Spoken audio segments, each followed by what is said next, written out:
COVID-19 is a scary thing to have. When I heard the word positive, it's just like, how am I going to get through this?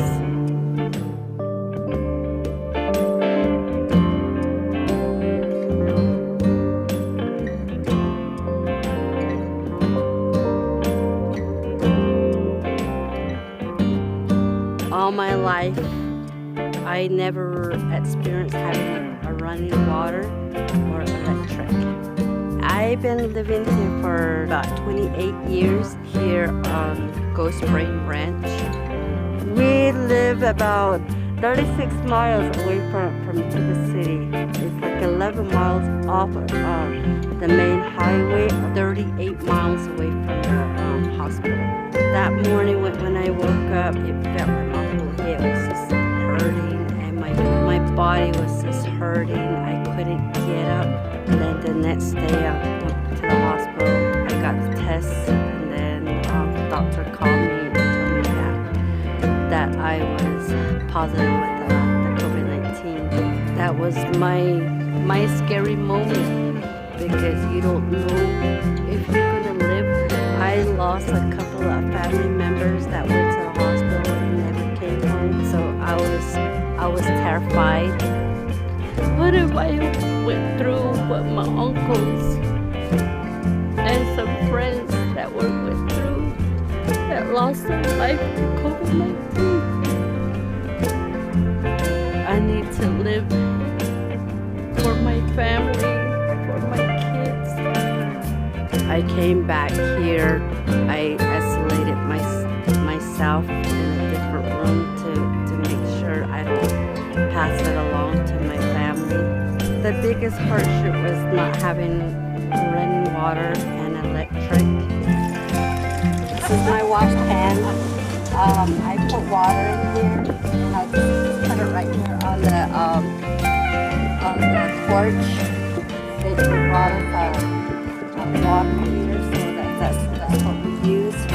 It's scary because you can't wash off the germs off your hands, your body, and you need to use water to sanitize your house. We haul water twice a week. Sometimes we're lucky to get water from the chapter house, but sometimes we have to drive all the way down to the city just to get water. We're getting tired of hauling water. We're getting tired of using generators. We pay a lot just to keep the generator running.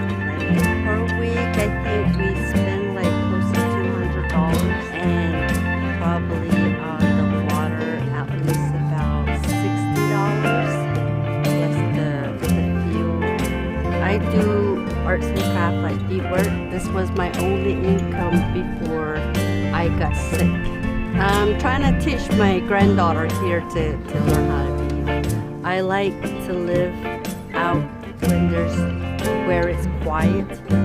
But yes, I wish I had electric. I wish I had running water. There's a whole lot of wishing that you can have, but you don't have. I was so lucky not to spread to my family.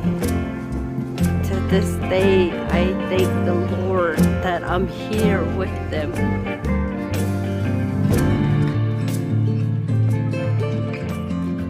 First of all, from 6 p.m. tonight, I'm declaring a state of disaster across Victoria. This will be in addition to the state of emergency that has operated throughout. This means that police and others have additional powers. You will no longer be able to leave home or go any further away from your home than a 5-kilometre radius. You will not be able to be at any point more than 5 kilometres away from your home for the purposes of shopping for what you need. Only one person will be able to go shopping once per day. From midnight next Wednesday, regional Victoria will move to stage 3 restrictions. That's stay at home except for the 4 reasons to leave. That will mean that restaurants, cafes, bars, gyms, a whole range of other settings, we're well and truly acquainted with those, will need to close. Realistically, when do you think a deal can get done? What is your best hope? I have no idea. But what do you say to people out there who are waiting on Well, any what I ordinance say to the hurt it. people out there is, tell the Democrats, let's do a short-term deal. The two issues on evictions and unenhanced unemployment. We're prepared to do a deal for a couple of weeks while we negotiate. I can't speculate. As we've said before, we're very far apart on certain issues. Yesterday, I would say, was a very different tone and a very productive discussion. We're having the staff meet today. We thought it made sense to have the staff do more work. We'll be meeting tomorrow. So, look, if we come to a compromise, we could reach an agreement tomorrow. It would require a substantial move from the Democrats on a lot of issues. And let me just say, I may go biking later today, so I hope everybody doesn't say, why am I going biking and getting some exercise and I'm not on the Hill negotiating? If they had wanted to meet today, I'd be there. About the stimulus checks themselves are separate than the unemployment insurance. Do we have an idea of kind of what amount we're dealing with? The same amount? President supports the exact same amount. There's some minor changes allowing additional people to get it, but the president supports the exact same amount. And in discussions with the Democrats, they've agreed to that concept. With time frame on that, because I know the first time you guys to get the system up and running, do you think it'd be I can have them out faster? immediately. So if I could get that passed tomorrow, I could start printing them the following week. We did it the first time. I can get out 50 million payments really quickly, a lot of it into people's direct accounts. That's going to have an enormous impact on the American economy, hardworking Americans. So I want to get that done quickly.